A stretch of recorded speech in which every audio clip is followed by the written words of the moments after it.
क्या होगा अगर हम किसी जिंदा इंसान के दिमाग को बीच से दो भागों में काट दे तो? एक नोबेल प्राइज विनिंग साइंटिस्ट ने रियल जिंदा इंसानों के साथ एग्जैक्टली ऐसा ही किया। और जो सीक्रेट्स इंसानी दिमाग के उनके हाथ लगे, उन्होंने अगले 60 सालों तक सभी को उलझा कर रख दिया। 1960s की ये बात है। इन पेशेंट्स को जरा अच्छे से ऑब्जर्व करना, क्योंकि एक खास किस्म के सर्जरी की वजह से इनके ब्रेन्स को 2 हिस्सों में काट दिया गया था। क्या इनके बिहेवियर में आपको कोई विजिबल डिफरेंस दिखाई दे रहा है? I don't know how. You don't notice it now. You just kind of adapt to it. It's just got a backup brain, that's all. Well, Nobel prize winner Roger Sperry और उनके एक student psychologist Michael गैज़नेगा इन्हीं split brain patients के साथ एक series of experiments करने लगे, पता लगाने के लिए कि सर्जरी ने इन पेशेंट्स की थिंकिंग और बिहेवियर को किस तरह से चेंज किया और ये बदलाव इंसानी कॉन्शियसनेस के क्या राज खोल सकता है। वेल, पहली नजर में सर्जरी के तुरंत बाद तो ये लोग एकदम नॉर्मली चल फिर पा रहे थे और अपने डेली के कामों को भी बड़ी आसानी से कर पा रहे थे, पर फिर थोड़ा सा ही गौर करने पर कुछ अजीब लक्षण नजर आने लगे। जब भी इनको कुछ ऐसा काम करना होता, जब उन्हें कोई एक डिसीजन लेना होता, तो इनके साथ कुछ ऐसा होने लगता मानो एक हाथ कुछ करना चाह रहा हो तो दूसरा हाथ कंट्रोल से बाहर निकलकर उसे रोकने लगता है और अपनी चलाने लगता है। कभी तो उनका लेफ्ट हाथ उन्हीं के राइट हाथ में रखी चीज को उठाकर फेंक देता था। इवन जब उन्हें कोई तस्वीर दिखाई जाती तो या तो वो कहते कि मैंने कुछ नहीं देखा, या फिर जैसे इस एक्सपेरिमेंट में आप देख सकते हो जहां पर वो बोल रहे हैं कि उन्होंने स्क्रीन पर एक हैमर यानी कि हथौड़ा देखा, लेकिन जब वहीं एक पेपर पर उसे बनाने को कहा गया तो उन्होंने एक सॉ यानी कि आरी ड्रॉ कर लिया। What did you see? Hammer. Look, just close your eyes and draw with your left hand. Just let it go. That's nice. What's that? Saw. सो माजरा क्या है बॉस? क्या ये दिमाग को 2 भागों में काटने के साथ इन पेशेंट्स का कॉन्शियसनेस भी 2 भागों में बट गया क्या? Show me with your left hand what you see. One. Now he's 20, but in many ways he's still like a 12-year-old. और अगर ऐसा हुआ तो क्या एक इंसान के शरीर में 2 इंसान रह रहे हैं? क्या इनके लिए मैं का मतलब हम है क्या? और इनका ये विचित्र बर्ताव हमें कॉन्शियसनेस के ट्रू नेचर के बारे में क्या बताता है? वेल, इस स्प्लिट ब्रेन रिसर्च ने न्यूरोसाइंस और फिलोसोफर्स दोनों को ही एक नया नजरिया दे दिया हमारे दिमाग को देखने का। आज दुनिया में ऐसे कई जीव हैं जिन्हें हम इंटेलिजेंट बुलाते हैं, जैसे डॉल्फिन्स, चिंपैंजीज, डॉग्स, कौवे, जैसे इस वाले को ही देख लो। कैसे इसने इंसानों की तरह रिसोर्सफुल बनकर एक के बाद एक 8 बड़े बड़े पजल्स को सॉल्व कर लिया।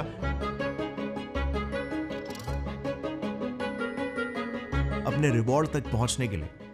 और फिर कुछ इंटेलिजेंट जानवर है जैसे एलिफेंट्स, जिनका दिमाग तो साइज में हम इंसानों से भी काफी ज्यादा बड़ा होता है, मगर फिर भी इंटेलिजेंस और कॉन्शियसनेस के मामले में ये हम इंसानों के आसपास भी नहीं है। ऐसा आखिर क्यों? वेल, क्योंकि हमारे दिमाग को ना प्रकृति ने एक बहुत ही स्पेशल और यूनिक तरह से कंस्ट्रक्ट किया हुआ है। और इसीलिए तो इंटरेस्टिंग चीज ये है कि दिमाग का लिटरली 2 भाग होने के बावजूद भी उन पेशेंट्स का IQ बिल्कुल भी कम नहीं हुआ, जो कि दूसरे जानवरों के केस में होना इम्पॉसिबल है। और इसीलिए पॉपकॉर्न्स ले आओ, क्योंकि आज हम ये जो स्पेशल चीज हम सभी के कंधों के ऊपर है को एकदम डिटेल में समझेंगे, एकदम आसान भाषा में डिकोड करेंगे। एंड आई गारंटी यू, आपको आज बहुत सी ऐसी चीजें मालूम पड़ने वाली है जो आपने पहले कभी नहीं सुना होगा। तो 1962 में जो नाम के एक पेशेंट पर सबसे पहली कॉर्पस कैलोसोटोमी की गई थी, यानी कि उनके ब्रेन के कॉर्पस कैलोसम को बीच से पूरी तरीके से काट दिया गया था। अब ये कॉर्पस कैलोसम क्या है? वेल, हमारे ब्रेन के जो 2 हेमिस्फीयर्स होते हैं ना, यानी कि 2 भाग, लेफ्ट और राइट हेमिस्फीयर, इनके बीच कनेक्शंस बनाने वाले कुछ स्पेशल न्यूरॉन्स होते हैं जिन्हें कमिशर्स कहा जाता है। कमिशर्स को ब्रेन के हाईवेज की तरह समझो, जिनके थ्रू इंफॉर्मेशन ट्रांसफर होती है ब्रेन के लेफ्ट और राइट हेमिस्फीयर के बीच में। अब इन्हीं कमिशर्स में से जो सबसे बड़ा हाईवे होता है वो है कॉर्पस कैलोसम, जो ब्रेन के एग्जैक्टली डेड सेंटर में होता है। एक बड़ा सा 200 मिलियन न्यूरॉन्स का एक गुच्छा, जो अकेले सभी न्यूरल हाईवेज का 80% हिस्सा है। हमारे दिमाग में कुल मिलाकर 9 कमिशर्स है, जिन्हें आप स्क्रीन पर देख सकते हो। अब हमारे पेशेंट जो एक रिटायर्ड वर्ल्ड वॉर 2 के जवान थे, इनको वर्ल्ड वॉर 2 में नेदरलैंड्स पर हो रहे बॉम्बिंग्स के समय में हेड इंजरी हुई थी, जिस वजह से वो पूरी तरीके से कभी रिकवर नहीं हो पाए। इनफैक्ट अनफॉर्चुनेटली उनकी हालत बद से बदतर होने लगी, उन्हें मिर्गी के दौरे आने लगे। और उस दौर में जो का केस कोई इकलौता केस बिल्कुल नहीं था, बल्कि वॉर्स के चलते कई सोल्जर्स की हेड इंजरीज सिवियर एपिलेप्सी यानी कि मिर्गी के दौरों में तब्दील हो रही थी। यह प्रॉब्लम एक साइलेंट एपिडेमिक की तरफ फैल रहा था और डॉक्टर्स इसे मेडिकेशन से कई सालों तक कंट्रोल नहीं कर पा रहे थे। हमारे पेशेंट जो को भी पिछले 10 सालों से सिवियर मिर्गी के दौरे पड़ रहे थे, वो भी हर हफ्ते 2-3 बार। अब उसी दौरान लेट 1950s में रॉजर वॉलकॉट स्पेरी, एक अमेरिकन न्यूरोबायोलॉजिस्ट, पिछले 7 से 8 सालों से कैट्स और मंकीज के ब्रेन्स पर एक्सपेरिमेंट कर रहे थे, यह समझने के लिए कि इन जानवरों के दिमाग के इंडिविजुअल भाग कैसे काम करते हैं। अपने रिसर्चेस में उन्होंने इस बात को नोटिस किया कि जानवरों के कॉर्पस कैलोसम को सर्जिकली निकालने के बाद भी किसी भी जानवर के जनरल फंक्शनिंग यानी कि उनके चलने फिरने और खाने पीने जैसे मोटर स्किल्स पर कोई खास असर नहीं पड़ रहा था। इनफैक्ट ऑन सरफेस लेवल ऐसा लग रहा था जैसे कुछ हुआ ही नहीं हो, उनकी कोई सर्जरी नहीं हुई हो। और ऐसे कई एक्सपेरिमेंट्स करने के बाद, इसे रिगरसली स्टडी करने के बाद, उन्होंने ये कंक्लूड किया कि ये कॉर्पस कैलोसोटोमी शायद इंसानों के लिए भी बहुत ही सेफ प्रोसीजर है। क्या वो वाकई में सही थे? वेल, इसका जवाब आपको बहुत जल्द मिलेगा, बट पहले तो इतना खतरनाक और रिस्की प्रोसीजर को इंसानों में करने की क्या मजबूरी आने पड़ी होती होगी? वेल, क्योंकि दिमाग को लिटरली बीच से काटा जा रहा है तो कोई तो मजबूरी होगी जिसके लिए करना पड़ रहा है। वेल, बिकॉज एपिलेप्सी का जब दौरा पड़ता है ना, तब कई डॉक्टर्स और न्यूरोसर्जन्स ने यह ऑब्जर्व किया था कि कॉर्पस कैलोसम ही वो नेटवर्क था जिसके थ्रू ये एपिलेप्टिक सीजर्स पूरे ब्रेन में स्प्रेड होते थे और उन्हें कंट्रोल कर पाना नामुमकिन हो जाता था। सो स्पेरी ने यह आइडिया प्रपोज किया कि क्योंकि ये कॉर्पस कैलोसम के थ्रू ही स्प्रेड हो रहे हैं, तो क्यों ना हम इसे ही बीच से काट दे, जिससे कि मिर्गी का दौरा अगर दिमाग के किसी एक भाग में स्टार्ट भी होता है तो वो पूरे दिमाग भर में स्प्रेड नहीं होगा, एंड देन उसे दवाइयों के सहारे फर्दर कंट्रोल किया जा सकता है। और क्योंकि स्पेरी उस जमाने के एक बहुत ही जाने माने न्यूरोलॉजिस्ट थे और उन्होंने कई एनिमल एक्सपेरिमेंट्स में भी डेमोन्स्ट्रेट करके दिखाया था, तो डेटा के आधार पर साइंटिफिक कम्युनिटी भी कन्विंस हो गई थी कि यस, ये ट्रीटमेंट वाकई में एक जेन्युइन ट्रीटमेंट हो सकता है, जो कि इन पेशेंट्स को सालों के सफरिंग्स और दर्द से फाइनली मुक्ति दिलाएगा। और इसीलिए 1962 में पहली बार एक इंसान जो का कॉर्पस कैलोसम कट कर दिया गया, जिससे उनका दिमाग लेफ्ट और राइट 2 भागों में बट गया। अब दोनों भाग इंडिपेंडेंटली काम कर सकते थे, काइंड ऑफ जैसे एक जहाज के अब 2 कैप्टन्स हो गए थे। सो क्या अब ये 2 कैप्टन्स स्टीयरिंग व्हील के लिए आपस में झगड़ेंगे? वेल, एक सिंपल सा ना विजुअल एक्सपेरिमेंट करते हैं। आप कुछ सेकंड्स के लिए इस स्क्रीन पर जरा नजर डालना और यहां पर आपको एक्स दिख रहा होगा, उस पर फोकस करना। अब मुझे बताना आपको एग्जैक्टली क्या दिख रहा है। वेल, अगर आप एक हेल्दी इंसान हो तो आप बोलोगे कि मुझे रेड और ब्लू दोनों कलर्स दिखाई दे रहे हैं। बट अगर जो को यही सेम चीज पूछा जाए ना, तो वो कहेगा सिर्फ ब्लू, दैट्स इट, सिर्फ ब्लू। बट आखिर क्यों? वेल, कुछ और क्लिप्स देखना और पैटर्न्स को ऑब्जर्व करना। जो भी दृश्य राइट फील्ड ऑफ व्यू में है, वो कॉर्पस कैलोसोटोमी वाले पेशेंट्स इजीली आइडेंटिफाई कर पा रहे हैं। बट जैसे ही उन्हें लेफ्ट साइड में क्या देखा वो पूछा जाता है, तो वो चुप हो जाते हैं या कहते हैं कि उन्हें कुछ दिखाई नहीं दिया। So we can see here that when we flash a word or a picture, Joe is easily able to name it. See it? Close your eyes and let your left hand do a little work here.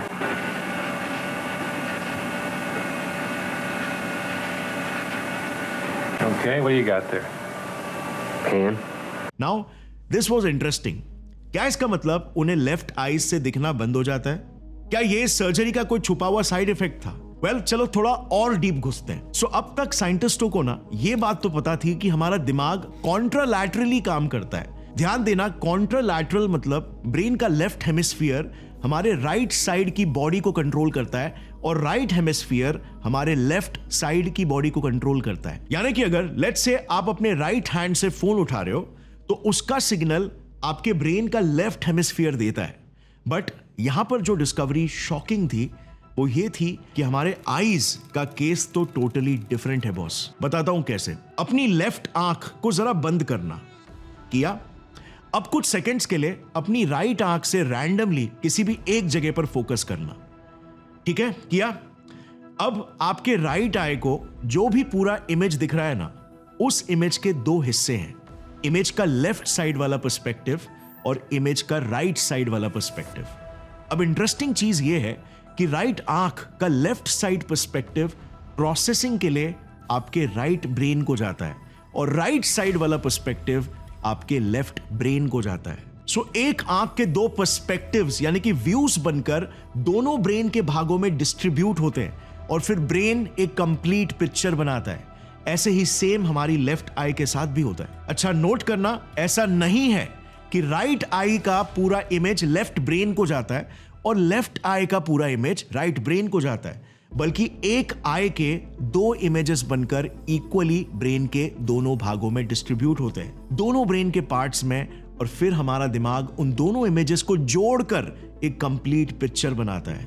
यही discovery Michael S गैज़निगा ने screen पर दिख रहे image की मदद से अपने 2017 के इस पेपर में एक्सप्लेन किया। बट स्प्लिट ब्रेन पेशेंट्स के केस में तो ये इमेज कंबाइन करने का हाईवे ही कट ऑफ है, राइट? उनके लेफ्ट ब्रेन के पास एक इमेज है और उनके राइट ब्रेन के पास दूसरी इमेज, बट दोनों कंबाइन ही नहीं हो सकते।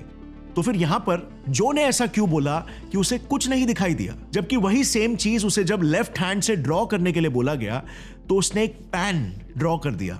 और ये दूसरा केस भी ले लो, यहां पर एक पेशेंट को सामने रखा गया और एक एक्सपेरिमेंटर ने उसे अपने दोनों हाथों पर अलग अलग फिंगर्स दिखाए। इसे देखकर पेशेंट ने भी अपने लेफ्ट और राइट हैंड्स पर एग्जैक्टली वही फिंगर्स दिखाए, यानी कि क्लियरली उनके दोनों ब्रेन्स तक इंफॉर्मेशन तो पहुंच रही है और दोनों हाथ उसके रिस्पॉन्स में रिएक्ट भी कर पा रहे हैं। तो इन एक्सपेरिमेंट से हमें एग्जैक्टली क्या पता चलता है? वेल, मतलब साफ है, जब भी किसी तरह बोलकर स्पीच से यानी कि वर्बली जवाब देना होता है तो राइट ब्रेन जिसे लेफ्ट साइड का व्यू दिखता है खामोश हो जाता है। इसका मतलब राइट ब्रेन खुद चीजों को ऑब्जर्व जरूर कर रहा है मगर उस चीज की गवाही नहीं दे सकता, उसे देखी गई चीज को वर्ड्स में बयां करने नहीं आता, यानी कि राइट ब्रेन गूंगा है।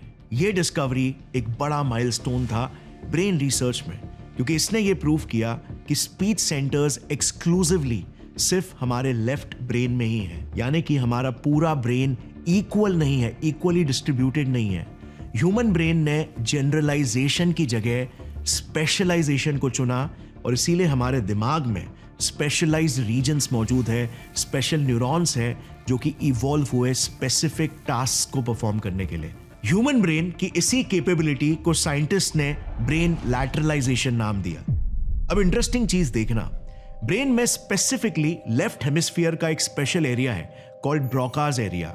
ये एरिया हमारा स्पीच सेंटर है, यानी हमें बात करने में हेल्प करता है। और वहीं पर एक दूसरा भी एक एरिया है कॉल्ड वर्निकीज एरिया जो कि हमें समझने में मदद करता है। सो वर्ड रिकॉग्निशन, चाहे फिर वो वर्बल हो या फिर रिटन वोकैबुलरी, यानी वर्ड्स को समझने का काम किसी भी तरह का वर्निकीज एरिया ही करता है। अब इस केस पर जरा नजर डालना। 2, 3, 4, 5, 7 Boyne to Gabriel. Just look at these patients. इन्हें सिंपली 1 to 10 काउंट करने में भी दिक्कत आ रही है। सही टाइम और सही सीक्वेंस में इन्हें वर्ड्स नहीं मिल रहे। ये एक्सपेरिमेंट 2010 में आइसलैंड के लैंडस्पिटाली यूनिवर्सिटी हॉस्पिटल में किया गया था, जहां पर 45 पेशेंट्स जिन्हें ब्रेन के लेफ्ट हेमिस्फीयर में स्ट्रोक आया था उन्हें लिया गया था। पता चला उन 45 पेशेंट्स में से 39 का लेफ्ट पेराइटल लोब डैमेज हो चुका था, जिस वजह से उन्हें किसी और द्वारा बोले गए स्पीच और डायलॉग को फिर से रिपीट करने में दिक्कत आ रही थी, रिप्लाई देने में भी प्रॉब्लम हो रहा था। इस ब्रेन कंडीशन को कॉमनली एफेशिया कहते हैं। इसी रिसर्च में फिर और खोदने पर यह पता चला कि स्पेसिफिकली इन 39 पेशेंट्स के पेराइटल लोब में एक स्पेशल एरिया है जिसे लेफ्ट आर्क्यूएट फैसिकुलस कहते हैं, वो सिवियरली डैमेज हो गया था। और क्योंकि ये लेफ्ट आर्क्यूएट फैसिकुलस एक स्पेशल न्यूरॉन्स का गुच्छा है जो ब्रोकास और वर्निकीज एरिया को कनेक्ट करता है, और इसीलिए जब भी ऐसे पेशेंट्स किसी भी तरह की स्पीच को सुनते हैं तो उनका वर्निकीज एरिया उन वर्ड्स को समझ तो जाता है, बट क्योंकि बात करना या खुद रिपीट करने के लिए वो इंफॉर्मेशन ब्रोकास एरिया तक पूरी तरीके से पहुंच नहीं पाती, इसीलिए वो सेम चीज का रिप्लाई देने में या वर्ड्स को एक मीनिंगफुल वे में फ्रेम नहीं कर पाते। बिकॉज अगेन ब्रोकास एरिया सिर्फ स्पीच यानी कि हमारी जुबान से शब्दों को निकालने में स्पेशलाइज्ड है, उन वर्ड्स का सेंस बनाना वर्निकीज एरिया का काम है। दिस अगेन प्रूव्स कि हमारे ब्रेन में छोटे छोटे हिस्से हैं, कंपार्टमेंट्स हैं जो अलग अलग चीजों में स्पेशलाइज्ड हैं। ऐसे ही लेफ्ट और राइट ब्रेन हेमिस्फीयर्स के अपने खुद के कुछ स्पेशलाइज्ड फंक्शंस हैं जो आप स्क्रीन पर देख सकते हो। लेफ्ट ब्रेन वर्बल है, ज्यादा रैशनल है, logical thinking, analytical thinking, mathematics, ये सारे फंक्शंस आपके लेफ्ट ब्रेन में प्रोसेस होते हैं। On the other side of the skull right brain ज्यादा इमोशनल है, आर्टिस्टिक है, इमेजिनेशन ड्रिवन है और फीलिंग्स और इमोशंस को भर देता है। इवन विजुअल और स्पेशियल स्किल्स राइट साइड में ही है। फेसेस को रिकॉग्नाइज करने की एबिलिटी भी राइट ब्रेन ही क्रिएट करता है, वरना लेफ्ट ब्रेन तो चेहरा भी याद नहीं रख पाता और ना ही शेप्स और ज्योमेट्री को पहचान पाता है। एग्जाम्पल के तौर पर इस वीडियो को देखना। स्प्लिट ब्रेन सर्जरी के बाद अगर पेशेंट्स को दोनों हाथों से एक एक करके एक क्यूब ड्रॉ करने के लिए बोला जाए, सर्जरी के बाद उनके राइट हैंड यानी कि उनके लेफ्ट ब्रेन को पता ही नहीं होता कि क्यूब दिखता कैसे और कैसे उसका एक 3D परसेप्शन बनना चाहिए। इवन इस वीडियो में भी आप देख सकते हो कि लेफ्ट हैंड से वो पेशेंट्स आसानी से क्यूब के ब्लॉक्स को असेंबल कर लेते हैं। अगर वही सेम काम राइट हैंड को दिया जाता है जो अगेन लेफ्ट ब्रेन कंट्रोल कर रहा है, तो वो पजल को सॉल्व ही नहीं कर पाते। जबकि ऑपरेशन से पहले ये पेशेंट अपने दोनों हाथों से एक क्यूब को बना पाता था और क्योंकि ये राइट हैंडेड था तो उसने परफेक्ट ड्राइंग तो अपने राइट हैंड से ही बनाई थी। अब ऐसा इसीलिए हो पाया क्योंकि ऑपरेशन से पहले उसका राइट ब्रेन कॉर्पस कैलोसम के थ्रू अपनी विजुअल एबिलिटीज को लेफ्ट ब्रेन के साथ शेयर कर पा रहा था। अब ऐसे ही हमारी लॉजिकल और एनालिटिकल थिंकिंग जो है वो ऑलमोस्ट लेफ्ट ब्रेन ही कैरी करता है और इसीलिए सर्जरी के बाद भी जब ब्रेन दो हिस्सों में बंट जाता है फिर भी पेशेंट्स का आईक्यू ड्रॉप नहीं होता। ये पेशेंट्स बिल्कुल नॉर्मली ही आईक्यू के प्रॉब्लम्स को सॉल्व करके दिखा सकते हैं और क्योंकि ये नॉर्मली बात भी कर पाते हैं इसीलिए कोई भी इन पर शक नहीं करता कि इन्हें कोई मेंटल एबनॉर्मलिटी है। ये नॉर्मली ही दिखाई देते हैं और महसूस होते हैं जब तक आप इनसे कुछ स्पेसिफिक एक्सपेरिमेंट्स ना कराओ, जैसे ये एक्सपेरिमेंट जहां देखो क्या होता है अगर एक स्प्लिट ब्रेन पेशेंट को दोनों हाथ से एक साथ क्यूब पजल को सॉल्व करने दे दिया जाए। इनके दोनों हाथ आपस में ही लड़ने लगते हैं। यह कॉमन ट्रेंड था स्प्लिट ब्रेन पेशेंट्स में। अक्सर जब भी एक चॉइस होती है जैसे कि कौन सी टी शर्ट पहनना है या कौन सा चॉकलेट खाना है, तो लेफ्ट हैंड स्पेसिफिकली झगड़ने लगता है और लिटरली दूसरे हाथ में से चीजों को फेंक देता है। सो अब आता है मेन क्वेश्चन कि यह बिहेवियर आखिर क्यों, और हम इन एक्सपेरिमेंट से कॉन्शियसनेस के बारे में क्या सीख सकते हैं। कॉन्शियसनेस के बारे में हमने हमेशा सुना है फिलोसोफर्स के मुंह से, धार्मिक गुरुओं के मुंह से कि एक ही होता है। तो क्योंकि अब कॉन्शियसनेस एक नहीं बल्कि दो हो चुका है, तो क्या जो डोमिनेंट पार्ट है वो कंट्रोल करता है हमें और हमारे डिसीजंस को? ऑल्सो क्या कॉन्शियसनेस जिसे हम एक ही समझते आ रहे हैं, क्या वो वाकई में एक भी है या फिर क्या वो दो तो नहीं या फिर दो से ज्यादा? और क्या कॉन्शियसनेस लोकलाइज्ड है, यानी कि हम उसे एमआरआई और ब्रेन स्कैन्स जैसी टेक्नोलॉजीज के जरिए पिन पॉइंट कर सकते हैं कि वो ब्रेन के एग्जैक्टली कौन से पर्टिकुलर पार्ट में बसा हुआ है? वेल, इसका जवाब जानने के लिए ना हमें यह जानना होगा कि कहीं ये जो दिमाग के स्पेशलाइज्ड हिस्से हैं, कहीं यही तो नहीं हमारे डेली लाइफ के कॉन्शियस एक्सपीरियंस को क्रिएट कर रहे हैं। क्योंकि आप कोई भी जानवर के दिमाग को ले लो, किसी भी जानवर का दिमाग इंसानी दिमाग के लेवल तक स्पेशलाइज्ड हिस्से डेवलप नहीं कर पाए। इनफैक्ट मोस्ट जानवरों में तो आप बीच का कॉर्पस कैलोसम काट भी दो ना, फिर भी इतना कुछ फर्क ही नहीं पड़ेगा। जैसे इस चूहों पर किए गए एक्सपेरिमेंट ने प्रूव किया कि स्प्लिट ब्रेन चूहे तक स्प्लिट ब्रेन इंसानों से ज्यादा बेहतर विजुअल पजल और पैटर्न्स को प्रोसेस कर पा रहे थे, जस्ट बिकॉज उनका ब्रेन स्पेशलाइजेशन या लैटरलाइजेशन इंसानों जितना नहीं है। तो इंसानी दिमाग इतना अलग आखिर क्यों है? क्या हमारे दिमाग का ये एक्सट्रीम कंपार्टमेंटलाइजेशन हमारे कॉन्शियस एक्सपीरियंस को जानवरों के कॉन्शियस एक्सपीरियंस से अलग बनाता है? और पता है एक माइंड ब्लोइंग फैक्ट, हमारा राइट ब्रेन जो याद है इमोशंस और इमेजिनेशन को प्रोसेस करता है, हमें ऐसे प्रूफ्स मिले हैं कि राइट ब्रेन 30 से 40 मिलियन सालों में भी ज्यादा चेंज नहीं हुआ है। यानी कि हमारे प्राचीन पूर्वजों के ब्रेन स्ट्रक्चर्स से यह भाग बहुत ही ज्यादा मैच खाता है, जबकि लेफ्ट ब्रेन पूरी तरीके से बदल गया है। सो आखिर ऐसा क्यों हुआ कि हमारा पुराना दिमाग जो पहले दूसरे जानवरों की तरह काफी सिमेट्रिकल था, अचानक से एसिमेट्री की तरफ बढ़ने लगा? वेल, इन सभी सवालों के जवाबों के लिए ना हमें एक बहुत ही ब्यूटीफुल चीज को समझना होगा, हमारे दिमाग की हिस्ट्री को। कि इसमें ये स्पेशलाइज्ड हिस्से डेवलप ही कैसे और क्यों हुए इन द फर्स्ट प्लेस।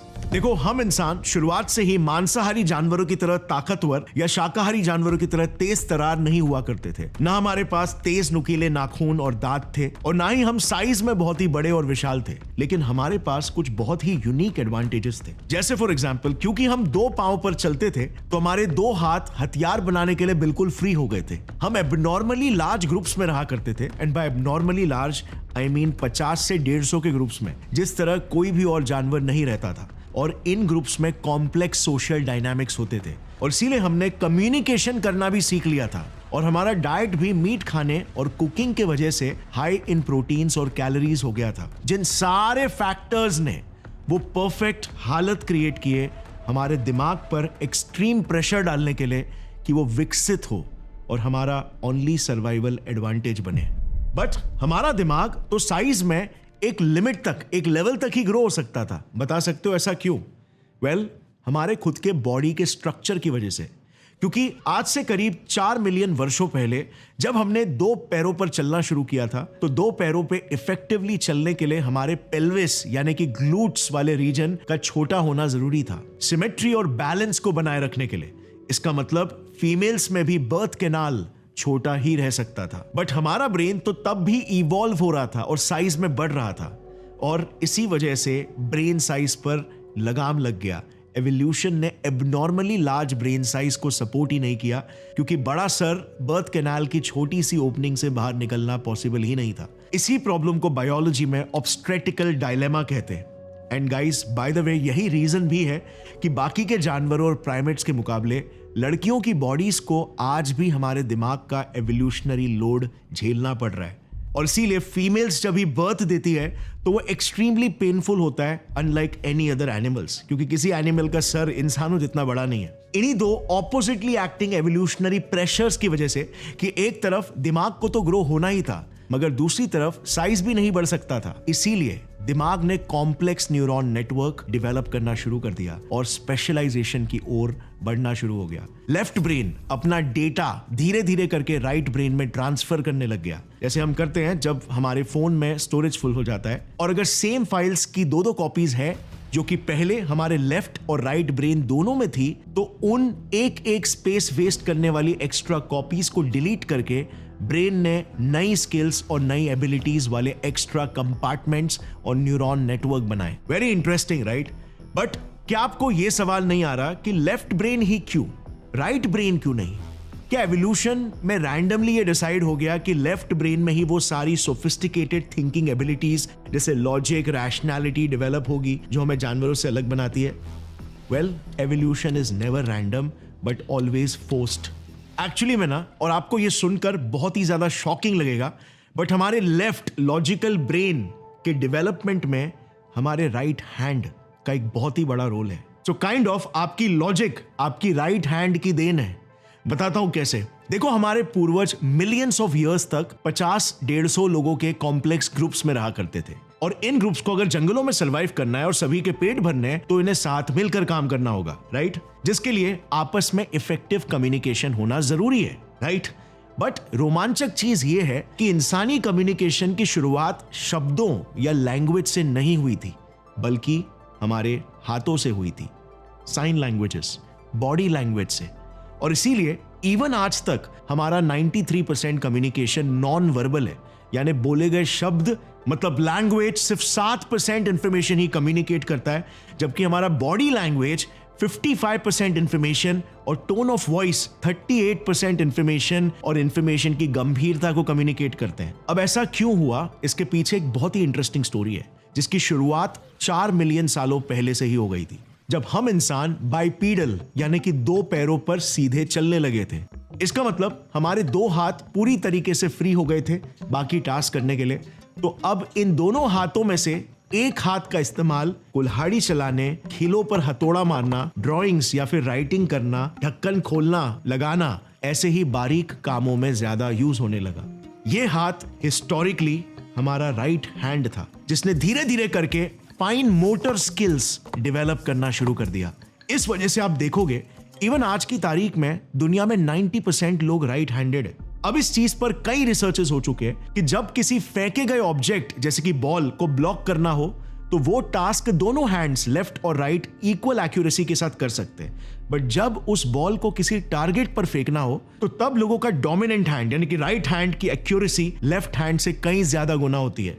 और इसी रिसर्च से एक फंडामेंटल थियरी डेवलप हुई कि इतिहास में जब इंसान टूल एप्लीकेशन जैसे हथौड़ा मारना, स्क्रू टाइट करना या लिड ओपन करना सीख रहा था, तो इसमें क्योंकि हमारा राइट हैंड एक्टिव रहता और लेफ्ट हैंड सपोर्टिंग रहता, इसीलिए इससे हमारा राइट ब्रेन जो कनेक्टेड है लेफ्ट हैंड से, उसका काम बन गया कॉन्टेक्स्ट को समझकर, एक बिगर पिक्चर देखकर लेफ्ट हैंड को वहीं पर होल्ड करके रखना, राइट हैंड को सपोर्ट करने के लिए। और वहीं पर दूसरी तरफ क्योंकि राइट हैंड का काम था फाइन ट्यून मूवमेंट्स के साथ एकदम एक्यूरेसी यानी कि सटीकता से टास्क को परफॉर्म करना, इसीलिए लेफ्ट ब्रेन के लिए लॉजिकली, एनालिटिकली और स्ट्रेटेजिकली सोचना और लॉजिकल स्टेप्स लेकर काम को अंजाम देना यह जरूरी बन गया। और यहीं से लेफ्ट ब्रेन ट्रेन होने लगा फाइन ट्यूनिंग और डिटेलिंग में, और राइट ब्रेन ट्यून होने लग गया बिगर पिक्चर, बिगर कॉन्टेक्स्ट, इमेजिनेशन जैसे थिंकिंग में। आज हमारे पास ऐसे कई सबूत है कि ये एसिमेट्री एग्जैक्टली तभी ही एक्सेलरेट हुई जब इंसानों ने कॉम्प्लेक्स फिजिकल टास्क परफॉर्म करना शुरू किया, जिसकी टूल्स को बनाना एंड उन्हें इस्तेमाल करना। I repeat again, complex physical task. ध्यान रहे, मैंने मेंटल टास्क नहीं बोला, क्योंकि इसमें एक बहुत ही माइंड ब्लोइंग इनसाइट ये है जो ये भी एक्सप्लेन करता है कि क्यों बाकी के जानवर हमारी तरह कॉम्प्लेक्स लैंग्वेजेस या और वर्ड्स को डेवलप नहीं कर पाए, क्योंकि उनके बॉडी के किसी भी पार्ट को ऐसे फाइन मोटर स्किल्स का रिपीटेड एक्सपोजर नहीं मिला जैसे इंसानों को मिला, और इसीलिए शायद उनका ब्रेन इस तरह की कॉम्प्लेक्सिटी को हैंडल करने के लिए इवॉल्व ही नहीं हो पाया। इसका मतलब friends, point to be noted my Lord, intelligence ये सुपीरियर क्वालिटी नहीं है, बल्कि रिफाइंड मोटर स्किल्स और फिजिकल मूवमेंट में ज्यादा कॉम्प्लेक्सिटी है और इवन मल्टीपल फीडबैक मैकेनिक्स होते हैं। और अगर आप हमारे दिमाग की न्यूरोबायोलॉजी को भी देखोगे तो यहीं पर आपको छुपा सीक्रेट चीख चीख कर चिल्ला रहा है ये दिखेगा। हमारा ब्रेन 86 बिलियन न्यूरॉन से बना हुआ है, उसमें से ये है सबसे एडवांस ब्रेन का हिस्सा सेरेब्रम, जो कि पूरे ब्रेन वॉल्यूम का 80% हिस्सा है, और यहीं पर सारे सेंसरी इनपुट्स प्रोसेस होते हैं। बट यू नो व्हाट, इसमें दिमाग के सिर्फ 10% न्यूरॉन्स ही एक्टिव है। वहीं पर दूसरी ओर है सेरिबेलम, जो कि बॉडी में एडवांस मोटर कंट्रोल संभालता है, और पूरे ब्रेन का बस सिर्फ 10% हिस्सा है, बट फिर भी उसमें 55 to 70 बिलियन न्यूरॉन्स यानी कि पूरे ब्रेन के 60% से भी ज्यादा न्यूरॉन्स मौजूद है। यानी कि मोटर स्किल्स इतने कॉम्प्लिकेटेड होते हैं और इतना ज्यादा लोड लेते हैं हमारी बॉडी में कि हमारे दिमाग का लिटरली 70% काम बस फिजिकल मूवमेंट ही है। और इसीलिए आज एक चैट जीपीटी जैसा इंटेलिजेंट न्यूरल नेटवर्क बनाना फिर भी एक इजी काम है, बट वहीं पर इंसानों की तरह कॉन्शियस और रिस्पॉन्सिव रोबोट्स बना पाना एक्सट्रीमली हार्ड है। आप उन billions of complicated motor neural circuits को सिर्फ एक ही बॉडी में कैसे फिट कर पाओगे कॉम्प्लिकेटेड फीडबैक लूप्स के साथ? और इसीलिए आज भी हम रोबोट्स में कॉन्शियसनेस ला पाने से बहुत दूर है। सो इससे हमें क्या सीखने मिला? वेल, कि सबसे पहले इंसानों ने हाथों का इस्तेमाल करना सीखा, और हाथों के इस्तेमाल ने ही लैंग्वेज को सबसे पहले जन्म दिया, शब्दों के रूप में नहीं बल्कि हैंड जेस्चर्स और फिजिकल साइंस के रूप में, जो फंक्शंस लेफ्ट ब्रेन में डेवलप हुए। सो लैंग्वेज बस एक बाय प्रोडक्ट है हमारे फिजिकल मूवमेंट का, और body language is the most fundamental form of all languages. और इंटरेस्टिंगली यही चीज हमें हमसे लेस इवॉल्व जानवरों में आज भी देखने को मिलता है, जिनका दिमाग हमारे लेफ्ट ब्रेन की तरह इतना इवॉल्व नहीं हो पाया कि वर्ड्स बोलना सीख सके, बट वो कुछ बेसिक बॉडी लैंग्वेज से रेगुलरली कम्युनिकेट करते हैं। जैसे कि इस क्लिप में देखो, ये आदमी कई दिनों से भेड़ियों के बीच उनकी ही बॉडी लैंग्वेज और ग्रुप बिहेवियर को इमिटेट करके रह रहा है। और अब ये भेड़िए उसे अपने ही झुंड के एक मेंबर की तरह ट्रीट कर रहे हैं। इंटरनेट भरा पड़ा है ऐसे क्लिप्स से जहां पर chimpanzees, monkeys, cats, dogs, parrots etcetera ये सभी फिजिकली हम ह्यूमन से कम्युनिकेट करते हैं, and even primitive body languages से हैप्पी, सैड और यहां तक कि जेलसी जैसे इमोशंस एक्सप्रेस करते हैं। सो अब दिमाग के बारे में ये सारी बातें समझने के बाद हमें कॉन्शियसनेस के बारे में क्या समझ में आया? इन स्प्लिट ब्रेन एक्सपेरिमेंट्स ने साइंटिस्ट को ह्यूमन कॉन्शियसनेस के बारे में आखिर क्या बताया? वेल, कभी ऐसा आपके साथ भी हुआ होगा ना कि आप अपने दोस्तों के साथ मिलकर एक मूवी देख रहे हो और उसमें कोई इमोशनल सीन आता है। अब एक ही मूवी, एक ही screen, same colours, same sound quality, सारे सेंसरी इनपुट सेम होने के बाद भी अलग अलग लोगों का अलग अलग परसेप्शन और रिएक्शन होता है। अगर किसी का लेफ्ट ब्रेन डोमिनेंट है और सारे इनपुट्स और सेंसरी इंफॉर्मेशन लेफ्ट साइड से प्रोसेस हो रहे हैं, तो उसे लगेगा कि कितना अनरियलिस्टिक सीन है। रियल लाइफ में थोड़ी ना ऐसा होता है, यार मुझे तो पिक्चर देख के बोर हो रहा है। और वही सेम इमोशनल सीन अगर कोई दूसरा दोस्त अपने राइट ब्रेन में डोमिनेंटली प्रोसेस करेगा, तो उसका ब्रेन अब अलग ही एक्सपीरियंस क्रिएट करेगा और उसकी आंखों से आंसू निकलने लग जाएंगे और वो कहेगा कितनी टचिंग फिल्म है। ये प्रूफ करता है कि कॉन्शियसनेस एक सब्जेक्टिव और एक पर्सनल एक्सपीरियंस है, और इसी सब्जेक्टिव एक्सपीरियंस को साइंटिस्ट ने क्वालिया कहा। जैसे फॉर एग्जांपल, आप किसी सनसेट को देखते हो तो उसमें रेड और ऑरेंज ह्यूज को देखकर आपका दिमाग आपको एक ऐसा पर्सनलाइज्ड कॉन्शियस एक्सपीरियंस देता है जो किसी और से एग्जैक्टली शेयर करना या उन्हें भी वैसा ही महसूस करा पाना इम्पॉसिबल है, क्योंकि आपका कॉन्शियसनेस यूनिकली सिर्फ आपका ही है।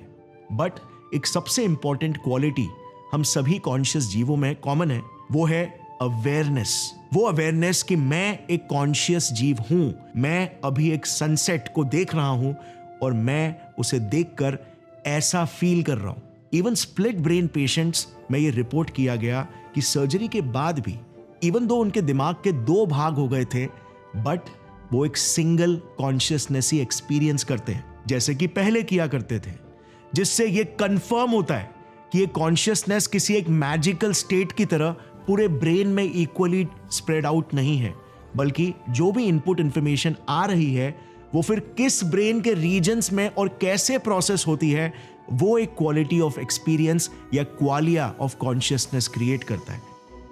और इसीलिए इन स्प्लिट ब्रेन एक्सपेरिमेंट्स और उनकी फाइंडिंग्स ने सिंगल माइंड, होलिस्टिक कॉन्शियसनेस और ऐसे कई सारे स्पिरिचुअल थियरीज को गलत साबित कर दिया, क्योंकि जब आधा ब्रेन भी वही सेम कॉन्शियस एक्सपीरियंस को बना सकता है जितना पूरा ब्रेन बना सकता है, तो इसका मतलब कॉन्शियसनेस ब्रेन के कुछ स्पेसिफिक पार्ट्स में लोकलाइज नहीं है, और ना ही उसे इमर्ज होने के लिए ब्रेन के हर एक हिस्सों की हमेशा जरूरत होती है, but rather input information brain के किन किन स्पेशलाइज्ड हिस्सों से गुजरती है और वो उन्हें कैसे प्रोसेस करते हैं, उस चीज से एक स्टेट ऑफ अवेयरनेस और कॉन्शियस एक्सपीरियंस जन्म लेता है। Let me clear this once again, हमारे ब्रेन में कोई एक हिस्सा नहीं है जहां पर कॉन्शियसनेस छुपा हुआ है, बट एक्चुअली में हमारे दिमाग में एक से ज्यादा कॉन्शियस हिस्से हैं जिन सबका अपना खुद का कॉन्शियसनेस है। और जैसे जैसे हमारे सेंसेस से यानी कि हमारी इंद्रियों से आती इंफॉर्मेशन हमारे दिमाग के इन अलग अलग हिस्सों से पास होती है, वैसे वैसे हमारा कॉन्शियस एक्सपीरियंस इमर्ज होता है। अगर इसे सिंपल शब्दों में समझाऊं तो हमारा दिमाग एक फ्लेवर मशीन की तरह है। अब इमेजिन करो, इस फ्लेवर मशीन के अंदर 10 ट्यूब्स लगे हुए हैं जिनके थ्रू जब पानी पास होता है तो पानी में वो फ्लेवर ऐड हो जाता है। ये फ्लेवर्ड वाटर ही हमारा कॉन्शियसनेस है, और वो पाइप्स दिमाग के अलग अलग कॉन्शियस हिस्से। कभी इस पानी में 3 फ्लेवर्स मिक्स हो जाते हैं तो कभी 10 फ्लेवर्स, और जो आउटपुट यानी जो टेस्ट बाहर निकल कर आता है वो ही हमारा कॉन्शियस एक्सपीरियंस है। सो अब आता है अगला सवाल, अगर आप यहां तक बने हुए हो तो, कि ये दिमाग के अलग अलग पार्ट्स आखिर है क्या जिनमें अपना खुद का कॉन्शियसनेस है और वो हमारे एक्सपीरियंस में अपना फ्लेवर को ऐड कर रहे हैं। वेल, सबसे पहले स्टार्ट करते हैं उस हिस्से से जो हमारे कॉन्शियसनेस को लिटरली किक स्टार्ट करता है। इसके बिना उस कॉन्शियस एक्सपीरियंस की कभी शुरुआत ही नहीं हो पाएगी। ये दिमाग का पार्ट है रेटिकुलर एक्टिवेशन सिस्टम। ये हमारे ब्रेन स्टेम यानी कि स्पाइनल कॉर्ड से जुड़ा हुआ है। हमारे सबसे प्राचीन दिमाग रेप्टिलियन ब्रेन का ही एक पार्ट है, और इसका काम है ब्रेन को और स्पेसिफिकली सेरेब्रल कॉर्टेक्स को एराउज करना, उसे अटेंटिव बनाना कि अब इंफॉर्मेशन आने वाली है तो तैयार हो जाओ काम करने के लिए, वो एक्सपीरियंस क्रिएट करने के लिए। ये एकदम प्राइमरी फॉर्म ऑफ इंपल्स है जो कि अवेयरनेस और अलर्टनेस को क्रिएट करता है, और इसीलिए कॉन्शियसनेस का ये एक बहुत ही अहम हिस्सा है। हमारा फाइट और फ्लाइट रिस्पॉन्स भी यहीं से किक स्टार्ट होता है, जो कि किसी भी सेल का सबसे फंडामेंटल ब्लॉक है कॉन्शियसनेस का, क्योंकि रिएक्शन टू एक्सटर्नल स्टिमुलाई सबसे बेसिक प्रूफ है कि वो जीव कॉन्शियस है यानी कि सचेत है। अब नेक्स्ट रैस के बाद सेंसरी इंफॉर्मेशन जाती है थैलेमस में। जिसे ब्रेन का रिले स्टेशन कहा जाता है, क्योंकि ऑलमोस्ट सारे सेंसरी इनपुट्स ब्रेन स्टेम से होकर थैलेमस के थ्रू आगे के कॉर्टेक्स रीजन्स में जाते हैं। थैलेमस बस रिले स्टेशन ही नहीं बल्कि एक फिल्टर भी है, क्योंकि वो डिसाइड करता है कि कौन सी इंफॉर्मेशन इंपॉर्टेंट है और कौन सी नहीं, और इसीलिए ये टास्क को प्रायोरिटाइज करने का काम करता है, अननेसेसरी सिग्नल्स को ब्लॉक करके, ताकि ब्रेन ओवरलोड ना हो जाए। थैलेमस का एक हिस्सा है इंट्रालैमिनर न्यूक्लियाई, ये भी ब्रेन के अवेयरनेस और मोटिवेशन को मेंटेन करने में हेल्प करता है। और फिर सेंसरी इंफॉर्मेशन पास होती है एक मेजर हिस्से से जो हमारे रेप्टिलियन ब्रेन और न्यूरोलॉजिकल ब्रेन को कनेक्ट करता है, वो है इंसुलर कॉर्टेक्स। यही हिस्सा जो भी सेंसरी इनपुट्स आ रहे उनसे रेलेवेंट पर्सनल इमोशंस और मेमोरीज को ब्लेंड करके एक सब्जेक्टिव पर्सनल एक्सपीरियंस क्रिएट करता है। रिसर्चर्स के अनुसार, और ये काफी इंटरेस्टिंग है, वो जो फीलिंग है ना जो हम सभी के अंदर है, मैं और अवेयरनेस वाली फीलिंग, वो इंसुला के एक पार्ट एंटीरियर इंसुला से ही आती है, और प्राइमरी इंपल्स कंट्रोल में भी इंसुला का ही एक बहुत बड़ा हाथ है। एक इंपॉर्टेंट ब्रेन स्ट्रक्चर है जो कि हम इंसानों के सबसे प्राइमरी सेंस विजन से आती है, इंफॉर्मेशन को प्रोसेस करता है, वो है ऑक्सीपिटल कॉर्टेक्स, जिसमें V1, V2, V3, V4 जैसे अलग अलग विजुअल कॉर्टेक्स समाये हुए हैं, और इनका काम सिर्फ इमेजेस को रीड करना ही नहीं बल्कि कलर्स को प्रोसेस करना और मोशन को डिटेक्ट करना, शेप्स एंड फॉर्म्स का परसेप्शन क्रिएट करना भी है। विजुअल कॉर्टाइसेस हमारे ऑलमोस्ट हर एक ब्रेन रीजन से कनेक्टेड होते हैं, एंड ये विजुअली प्रोसेस्ड इंफॉर्मेशन हमारे दिमाग के मोटर रीजन्स, इमोशनल सेंटर्स जैसे इंसुला और इवन प्रीफ्रंटल कॉर्टेक्स को भी जाती है, जहां वो फर्दर प्रोसेस होते हैं। ऐसे ही अन्य ब्रेन रीजन्स हैं जैसे hypothalamus, posterior hot zone, basal ganglia, hippocampus, parietal cortex, ये सभी अपने अपने लेवल पर इंफॉर्मेशन को प्रोसेस और एनहांस करते हैं और उसमें अपना कॉन्शियसनेस का फ्लेवर ऐड करते हैं, और जो एंड आउटपुट निकलता है वो ही हमारे पर्सनल कॉन्शियसनेस को उसका फ्लेवर और यूनिकनेस देता है। बस यही है कॉन्शियसनेस न्यूरोसाइंस के हिसाब से, कोई छुपी जादुई मिस्टिकल या स्पिरिचुअल चीज नहीं, बल्कि कुछ बहुत ही यूनिक और स्पेशल चीज। हमारा दिमाग ही फिजिकल दुनिया से मेटाफिजिकल दुनिया का वो दरवाजा है जिसके पार यूनिवर्स के टाइनी एटम्स थॉट्स में कन्वर्ट हो जाते हैं, इलेक्ट्रिकल इंपल्सेस इमोशंस में कन्वर्ट हो जाते हैं, लॉजिक मीनिंग में, और हमारा एग्जिस्टेंस वंडर में। हमारे दिमाग के इसी कॉन्शियसनेस के जरिए ये मटीरियल मीनिंगलेस यूनिवर्स जिंदा हो उठता है, डीप मीनिंग और पर्पस के साथ। वो कहावत है ना, universe is experiencing itself through our eyes. हमारी ही आंखों से ये सितारे अपनी चमक निहार रहे हैं, और हमारे ही मन से ये ब्रह्मांड अपने वजूद को खोज रहे हैं। हमारी हर एक धड़कन में ये यूनिवर्स हमें याद दिला रहा है कि हम उसके सबसे काबिल क्रिएशन है, और इसीलिए being human is just so special. So make the most out of it. Gaurav Thakur signing off. Jai Hind.